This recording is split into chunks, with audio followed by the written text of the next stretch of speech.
Hi everyone, it's Marianne from Yarnworks Studio, and today we're going to be taking some of my scrap fibers and blending them up on the blending board to make a set of rollags. So for people who are new here, I do all sorts of fibery things, mainly around blending fibers, spinning yarn, knitting, crocheting, all that fun stuff, weaving a little bit as well. But as I make projects and do different blends and stuff, I often end up with little bits of fiber. Most of this is corriedale from my sort of big wall full of color of corriedale, which is what I learned to spin with. Some's merino, some's, look at me not even using words. But these little bits of fiber, we're gonna sort them and organize them a little bit. I do wanna make like 100 grams worth of rollags. So what I'm gonna do is I'm going to get my scale out, which I'll do right now. And I'm going to get my little bucket that I use. We're not fancy here. And I'm going to start to pick out colors that are interesting to me. Like I see a lot of greens in here in this bucket, a lot of sort of red yellows, and a lot of sort of purpley blues. So I'm gonna just start pulling out, I think to start the greens as they're calling to me right now. And yeah, I'm just gonna weigh out and then I'll show you where I'm at with all the fiber and everything, and we'll take it from there. Okay, so here's where I've landed. I've decided to leave these colors out and focus on the purple blues and the greens together. So this is around almost exactly 100 grams of fiber here, a little bit extra.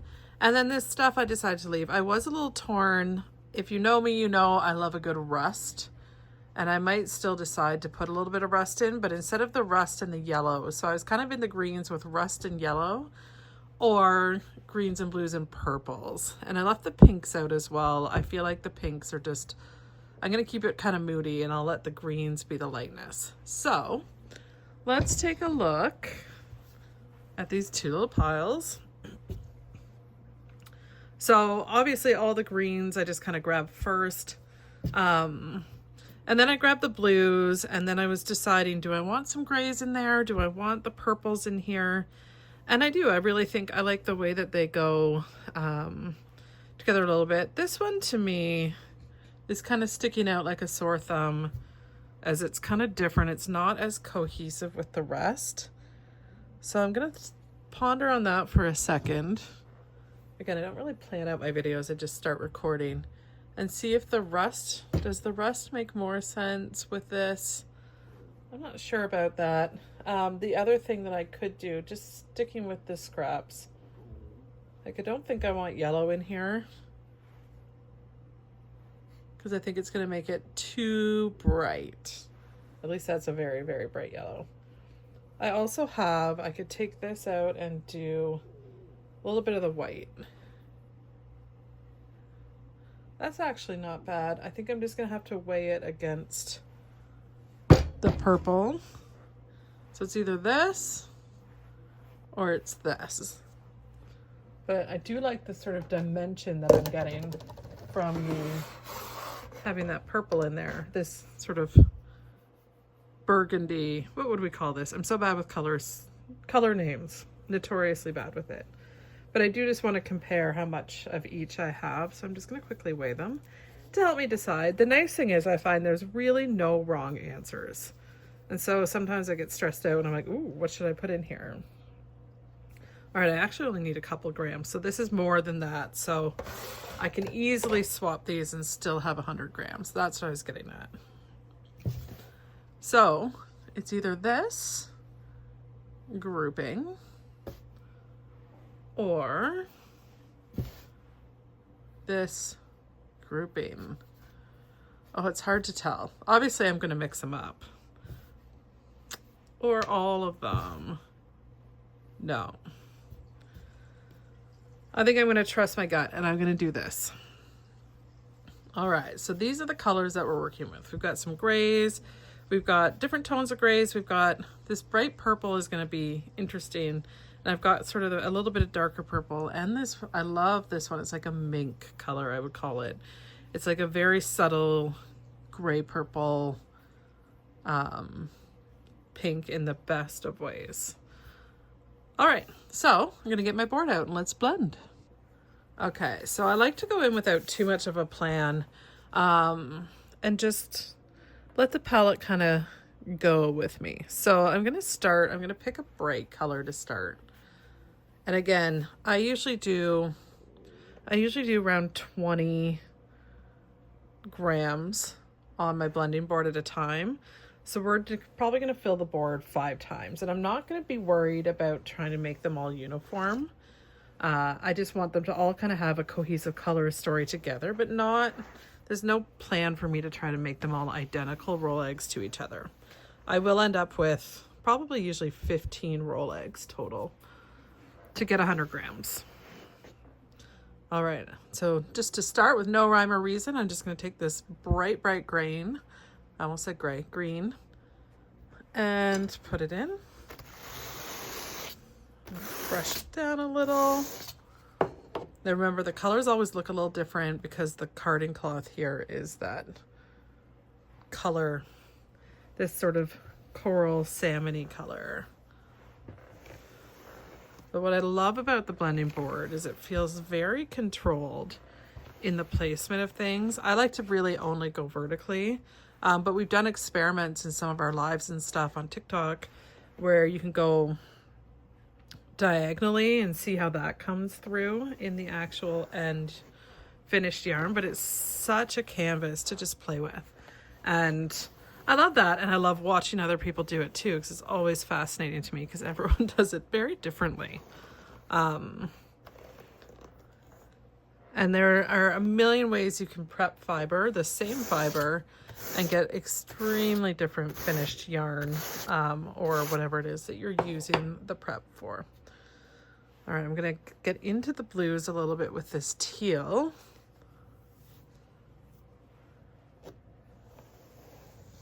I think for this video, I'm probably going to do one board fully in the video, and then the rest I'm just going to show you the pulling of the rollag at the end, which is always the best part.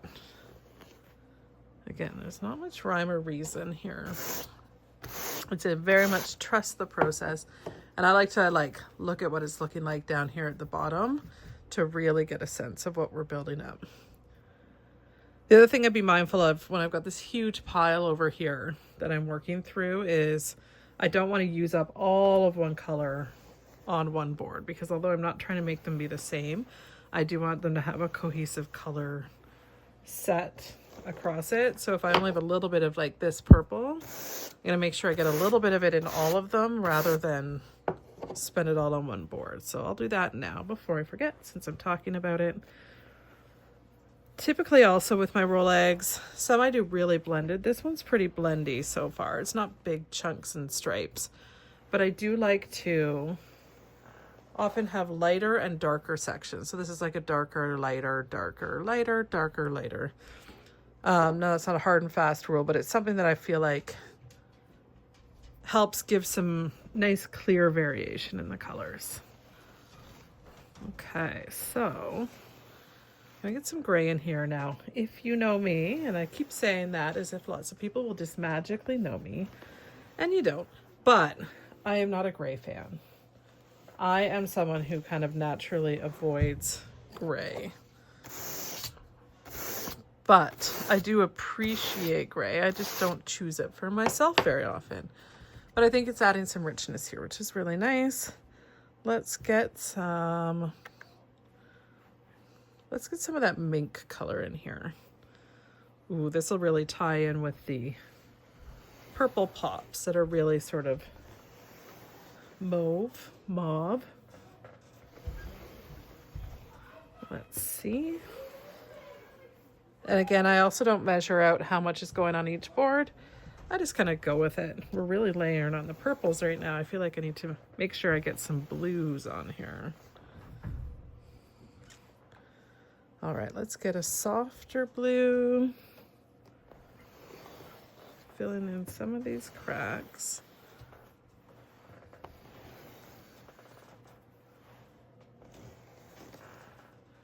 There we go. And brushing is very satisfying. And then it's often interesting when you pull the rollags off the board, which there's lots of ways to pull it off the board, but this one I'm going to do rollags. You can sometimes forget about the layers that you put on underneath, and then you get this nice surprise afterwards. Okay, I'm going to get some nice deep blue in there now. We don't really have a royal blue, almost a navy.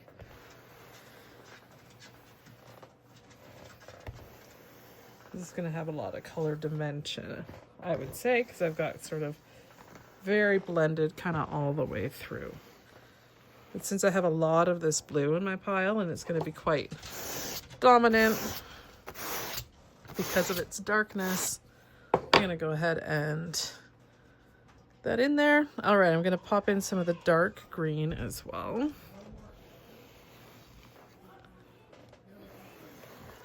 Again, I'm avoiding some of those lighter areas just to keep a few sections nice and light.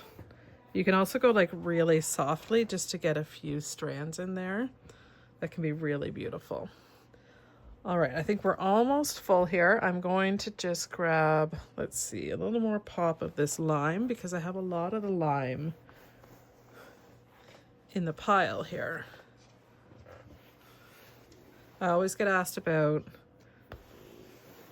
these tines. They're like little teeth that we're putting this into. No, they don't hurt, but yes, they are sharp, and yes, they can hurt if you get them in.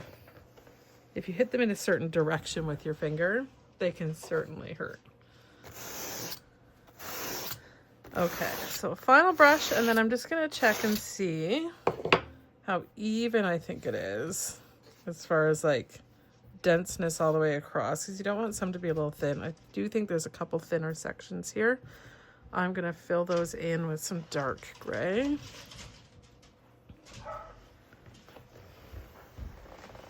This one's a merino, not a corriedale. I can tell just by the touch and the softness.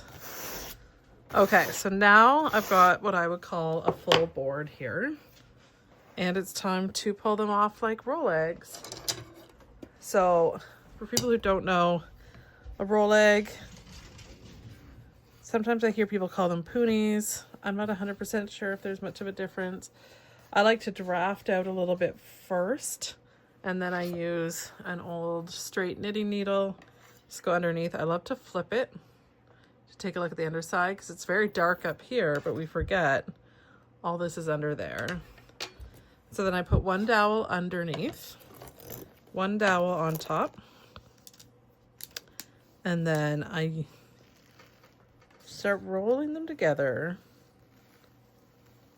and pulling, which is drafting, and then I pull. Oh, it's kind of off camera, but don't worry, we'll get there. Pull to draft, and then I don't pull while I turn. So I'm pulling to stretch out those fibers, but not pulling when I turn to roll it on. And I'm creating a very specific type of fiber prep here. I'm going to finish this one off here just by pulling. Take my hands, just kind of lightly smooth it down.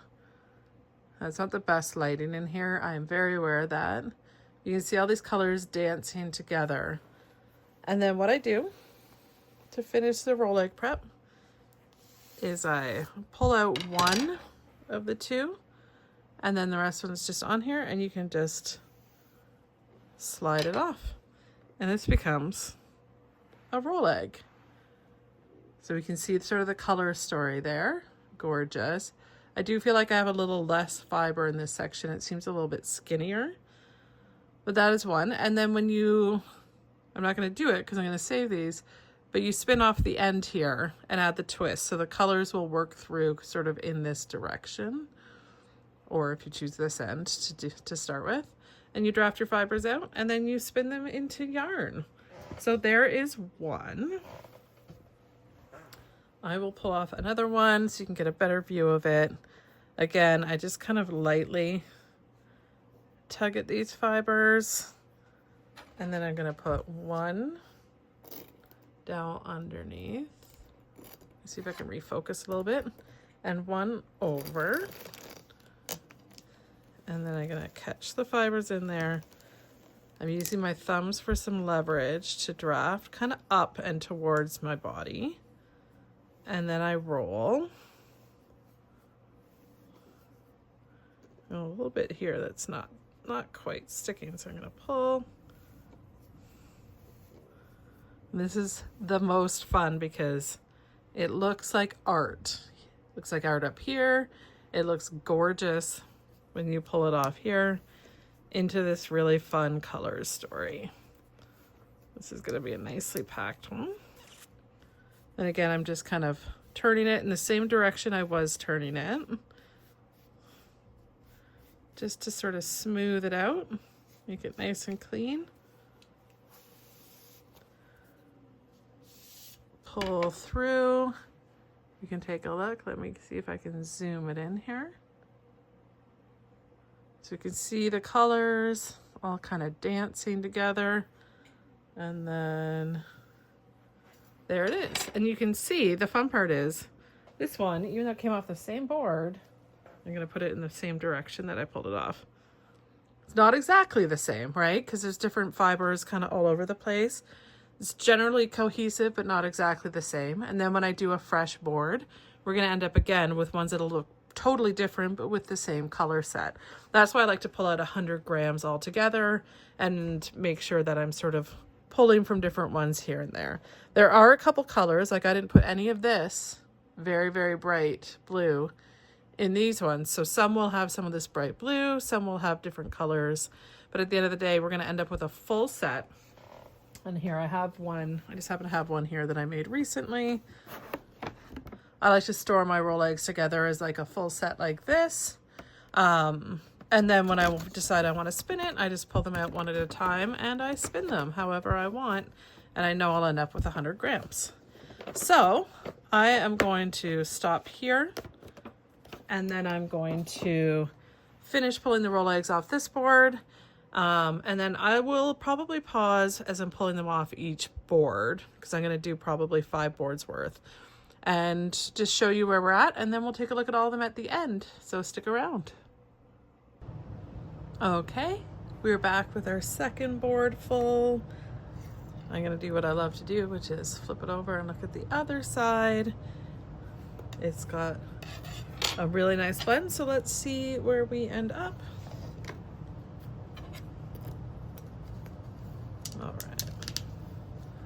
So again, I've already sort of pre-drafted it. And I do know, I apologize in advance, my tripod is attached to the same table that I'm doing the pulling from. So it might get a little jumpy. This one has some colors we didn't have in the first one.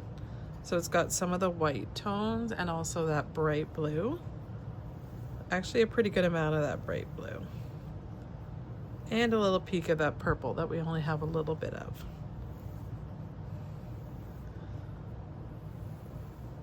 It's definitely a bright and happy combination, even though it's dark colors. Very naturey. Lots of gray tones in here too. There is our first one of this board.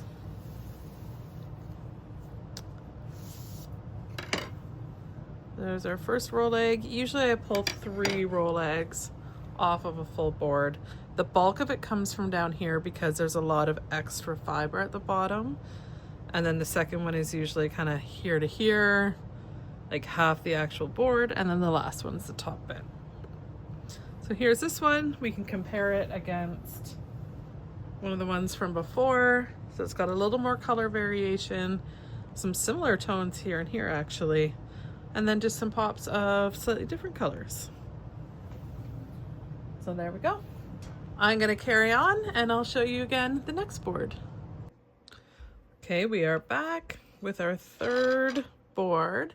And again, the darkness is kind of layered up top, but there's lots of light and bright in here, as well as some beautiful teal. Teal is one of my favorite. Bluey green, just elevates, in my opinion, almost any color. So as we pull the rolag, it's probably going to show a lot more of that lightness than what you can see on the board right now. Okay. Let's see where we're at. I got a little bit of fiber there that's not quite pulling. Okay. Whoops, I pulled a whole long strand of this gray. See that whole long strand pulling off? I'm actually just gonna make sure I very gently roll that in to this set. And again, there's still so many ways to spin with this prep, so you don't even really know if this is going to be like a really blended finish skein, or will it be variegated, or will it be really sort of true to the color. Okay, so there's this one. This one definitely has, I would say, less brightness and a little more deepness and richness to it than the other ones. I'll do sort of a side by side. Let's grab, like, compared to this one, you can see there's a lot more lighter bits in there. This one's got a lot of deeper tones, but again, you don't really know until you start actually pulling it up and out. But yeah, how you choose to apply, how you choose to spin from the rolag, all sorts of different things can still impact the final look of the yarn. And this is why I love spinning. It's such a creative outlet, and it helps people like me who just love control to be okay with a lack of control sometimes and just be creative. All right, so I'll be back with the next board. I've got, if we're keeping track, which we're really not, I've got like this much raw fiber left, which should be 2 boards worth, roughly. All right, hopefully this isn't too bumpy, but you know me, low production value, hopefully high quality fiber content. So this is the 4th out of 5 boards. Here's what's left, just a little bit left of our scrappy blue-green mix. I'm saying that more to remind myself because it's been a while now. But in this video, it hasn't been nearly as long, although the video is already quite long. So we're gonna pull this off the board into the rolag. This one has a little bit less purple, a little bit more of the sort of the bright green. We can see it gets a little bit chunkier in certain places. That just means that the fiber is thicker in those layers.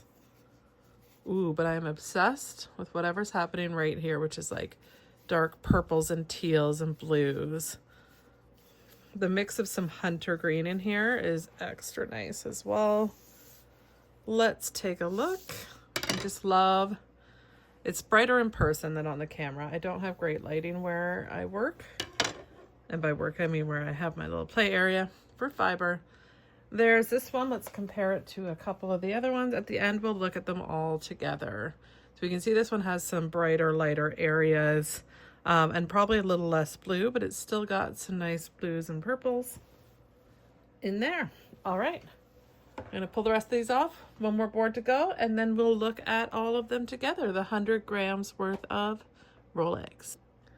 And ta-da, here it is, the final board full of fiber. Let's do a little peek at the underneath. So much fun. It's hard to get the video to do justice for how much these colors are dancing with each other. This one's going to be a little bit lighter because I didn't have a lot of dark fiber left, and I think that's great because it'll make the finished yarn have a good mix of sort of variegated light and dark sections. All right, so let's see how this one looks. And again, there's no real rhyme or reason just to feel for how much fiber is on each one. I don't worry too much about consistency that way because overall we'll just end up with 15 rollags, and we know they make 100 grams of fiber, which is what a typical skein of yarn is. All right, so there's that one. I'm gonna pull these two off and then we're gonna look at them all together and see where we landed. Okay, here's the final set. So I'm just gonna sort of separate them so we can see all the different variations of these colors coming together in such a fun way. Like, I love seeing them all together. Let's see if I can scooch them all in here. Well, that's most of them. So yeah, it's a cohesive color story because we use the same colors throughout, but there's obviously like some areas that are really different from other areas, and it really lets things sort of blend together. So when I look at something like this as a rolag set, got a little bit of loose ends there, but when I look at them as a set like this, what I usually determine is, do I want these colors to really blend together? And if so, I would probably do like a 3-ply where I would do to kind of mix them up as much as possible. Or if I want to try to maintain the colors in the way that they are, then I could do a chain ply, which would really sort of make a 3-ply but keep the colors intact. So as I go, like, I'm going to use this one as an example, I would spin maybe from this end to this end, and then if I chain ply, then I'm keeping those colors sort of in this order with longer sections and not twisting them in with each other as separate plies. So that is this rolag set. I love doing this. This has now taken 100 grams of just sort of scrap bits of fiber and turned them into something that's going to be a beautiful, cohesive, finished skein of yarn at some point. And I'm excited to put it all together at some point. And so keep subscribed if you haven't already, because that's where you'll be able to see my videos most regularly. I have not been posting very much so far this year. I'm just in a busy season in life with a lot of stuff. So I do owe us all an update on my fleece to sweater project that I'm doing, which is currently on a timeout, and I should at least come on here and show where I'm at and why it's on a timeout. But hopefully you've enjoyed seeing these rollags all together, and keep an eye on this channel and I'll make sure I post, or follow me on Instagram if you want to actually see like work in progress stuff as I go. I'm pretty active on stories there as I'm working on projects like spinning this up. All right. Thanks y'all. Bye.